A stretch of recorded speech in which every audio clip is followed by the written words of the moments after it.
अस्सलाम वालेकुम दोस्तों बहुत सारे फ्रेंड्स पूछते हैं कि न्यूरोजेनिक ब्लैडर के ऊपर मैं डिटेल से बताऊं।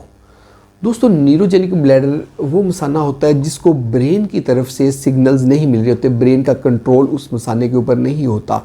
और होता ये है कि उस ब्लैडर के अंदर जितना यूरिन आई जा रहा है वो कलेक्ट हो रहा है, कोई ब्रेन की तरफ सिग्नल नहीं आ रहा और यूरिन बढ़ते बढ़ते बढ़ते मसाना बहुत ज़्यादा भर जाता है और पेशेंट को कुछ फील नहीं हो रहा कि मुझे यूरिन आया हुआ है।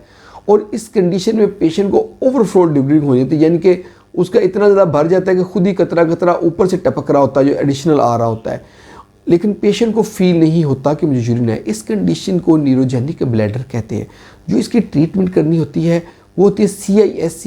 ये बहुत सारे फ्रेंड्स, बहुत सारे दोस्त इसको एक्सेप्ट नहीं कर पाते। इसमें करना ये होता है कि हर 4 घंटे बाद पेशेंट ने अपने नाली डालनी होती है, पेशाब के रास्ते से डाल के सारा मसाना खाली करना होता है, फिर निकाल के रख लेनी होती है। वही नाली को दोबारा धोना है, साफ़ करके उसको वही नाली को दोबारा डाल देना है। एक नाली 1 से 2 हफ्ते तक पेशेंट इजीली इस्तेमाल कर सकता है और उसी नाली को बार बार इस्तेमाल करना है। फिर नाली को चेंज कर लें 2 हफ्ते बाद या 3 हफ्ते बाद नाली को चेंज कर लें। इस तरह मसाने को बार बार खाली करना होता है। यूजुअली इसमें इन्फेक्शन होने के चांसेस होते हैं, जब कभी इन्फेक्शन हो तो एंटीबायोटिक लेना होता है। इस प्रोसीजर को CISC कहते हैं। और ये हमारी न्यूरोजेनिक की वीडियो थी।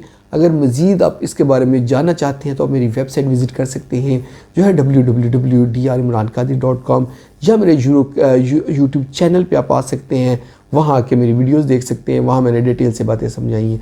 बहुत बहुत शुक्रिया।